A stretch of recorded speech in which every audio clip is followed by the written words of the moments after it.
Live from WTOC, the Southeast News leader. The News Now starts on WTOC Plus.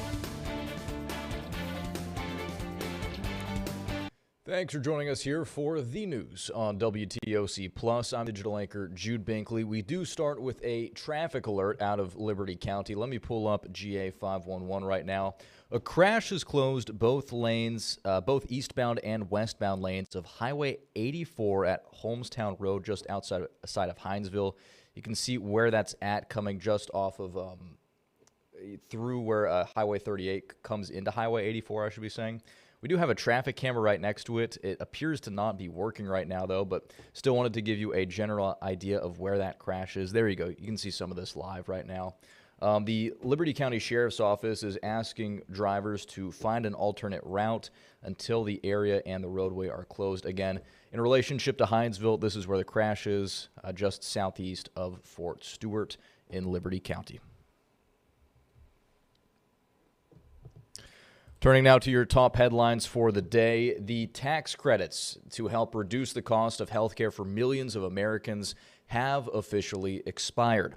Until lawmakers act, health insurance premiums will skyrocket for many families. That includes families right here in Georgia. Niamani Watson with our sister station in Atlanta has more from families who are already feeling that impact. The tax credits expired as the new year began, and if you recall, this very issue led to the country's longest government shutdown last year. One mother says her premium has gone up by hundreds of dollars for this month. The subsidies were a part of the Affordable Care Act and were enhanced during the COVID-19 pandemic. It helped lower premiums for people and families who don't qualify for Medicaid or Medicare or who lack employer coverage. KFF, an independent healthcare research nonprofit, reports expired tax credits would result in an average 114% rise in premiums. Single mother Teresa Acosta relies on the credits to afford insurance for herself and her two sons, one who has type 1 diabetes. She says her monthly premium went from $80 in December to $520 for January coverage.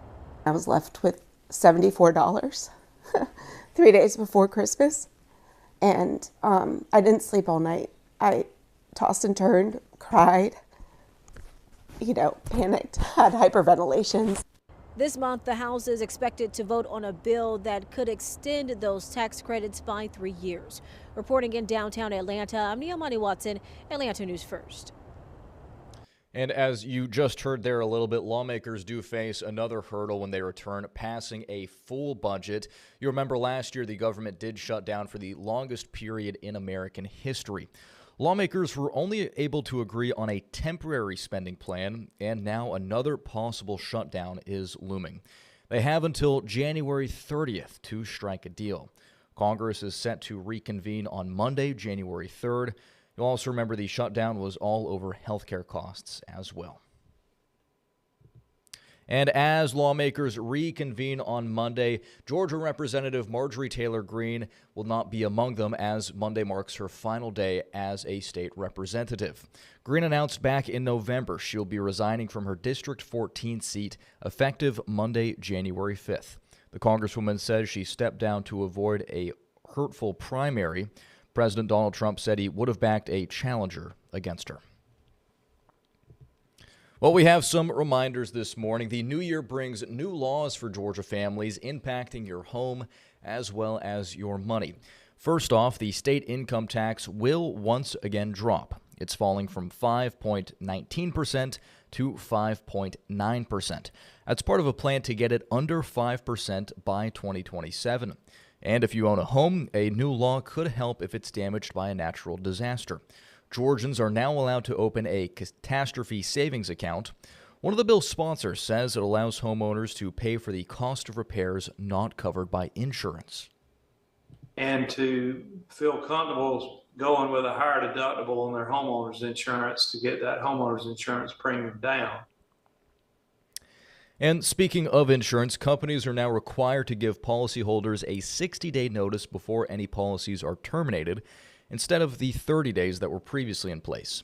Lastly, private property owners can now boot trespassing cars, but only in cities that allow it. The property owners are required to post warnings. Well, a special bipartisan study committee says current Georgia state laws are not keeping pace with how children use digital platforms today. The committee's newly released report outlines concerns many Georgia families say they're already facing. This includes excessive screen time, online addiction, data privacy risks, and the increasing use of AI tools by children in classrooms and at home. Lawmakers say the goal is to not ban technology, but to create a responsibility framework for companies, schools, and policymakers.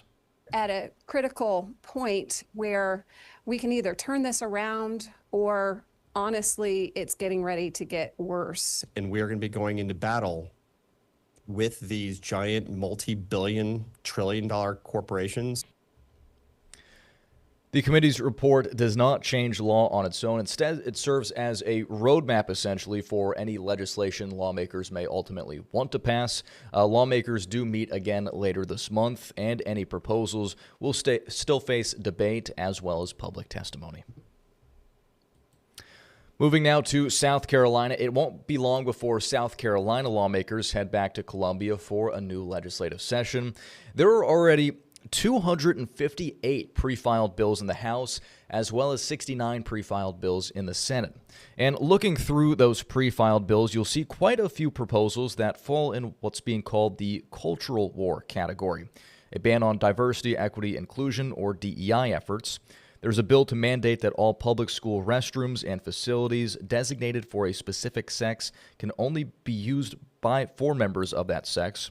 There's also an effort to push through hate crime legislation because, unlike most states, South Carolina does not have a hate crime law. I think Mike Tyson said, everybody has a plan for the fight until they get hit in the mouth. So you get down there and there's going to be competing interest. I'm one of 46. You got 124 House members. You got a governor in play. So, you've got a lot of opinions and you have to have consensus. But I'm excited. Hopefully we will be able to push for some issues that are very pertinent to all South Carolinians. We do have some issues that really need to be addressed. We have a short session, 4.5 months. Representative Jones, who you just heard from, plans to continue pushing his bill that would give developers some tax incentives to partner with churches and build affordable housing on church property, while Senator Bright, who you heard from first, plans to push the legislature to take a closer look at the way the Department of Transportation works and figure out why it's taking so long to fix roads and bridges in the state, though funding is already in place.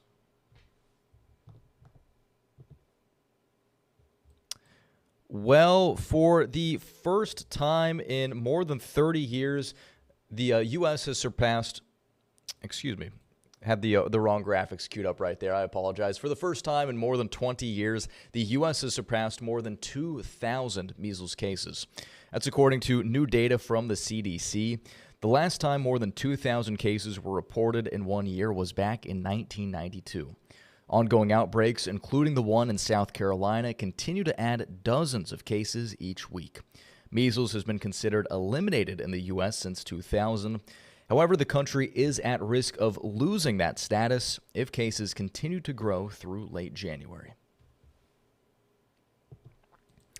Turning now to sports, it will go down as one of the best games in the college football playoff era, but the outcome was far from what Georgia fans were hoping for. Sports reporter Avery Braxton with our sister station in Atlanta gives us reactions from a frustrated team.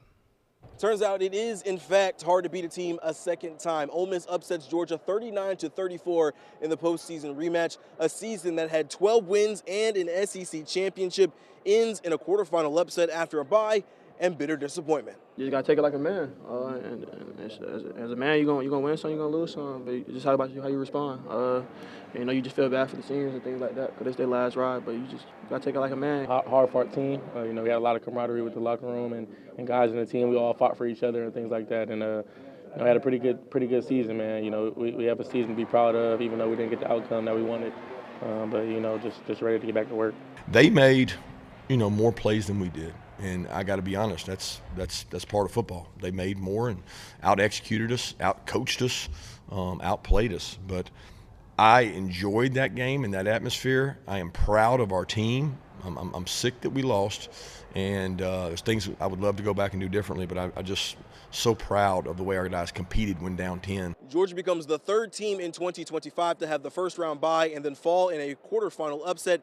They are now 0-2 in the Sugar Bowl in consecutive tries in the era of the 12-team college football playoff. From New Orleans, A.B. Braxton, Atlanta News First.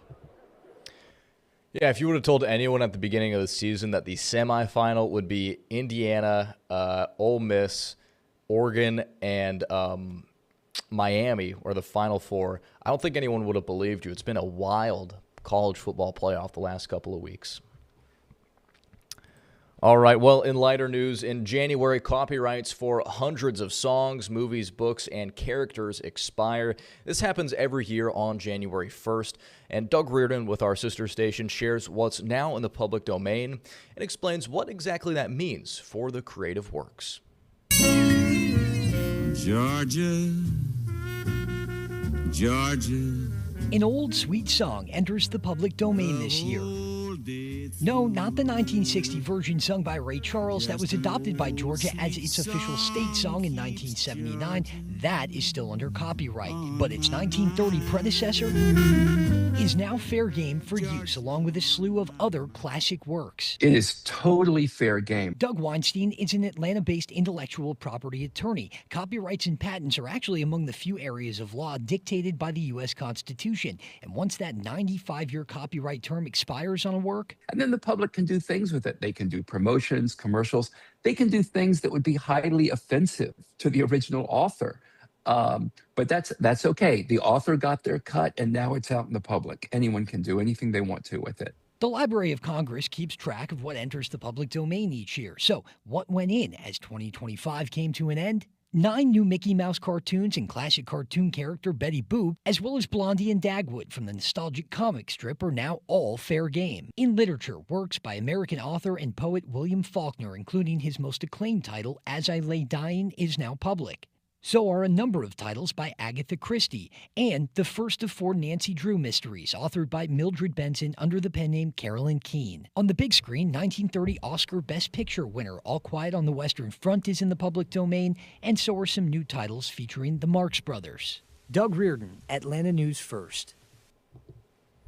Some incredible books entering the public domain this year, in addition to, of course, Georgia on My Mind. Beautiful song. All right, and finally, here on WTOC Plus, the Ralph Mark Gilbert Civil Rights Museum in Savannah celebrated its 30th anniversary yesterday. Reverend Dr. Ralph Mark Gilbert was the 13th pastor of the First African Baptist Church, and he's considered the modern father of Savannah's civil rights movement. Yesterday's celebration at the museum brought history to life, all while honoring Savannah's civil rights legacy. My favorite part is people coming in that front door, believe me, and enjoying it for the first time or a second time or just bringing their family back. That's what I enjoy, meeting people and hearing their stories. We never know who's going to come by, and that's what's exciting. The celebration will continue throughout the year, with each month bringing something new to celebrate Savannah's civil rights history. And with that, we are going to wrap things up here for the news on WTOC Plus. We appreciate you spending part of your Friday with us, the first Friday of the new year. We'll be back in just about 45 minutes with a look at your forecast. Andrew Gordon will join us. We are tracking some potential Saturday showers, so he'll be breaking down what you need to know to head into your weekend planned and prepared. And in the meantime, you can always head on over to our website to get the latest updates at WTOC.com. Thanks for watching, and here's Local News Live.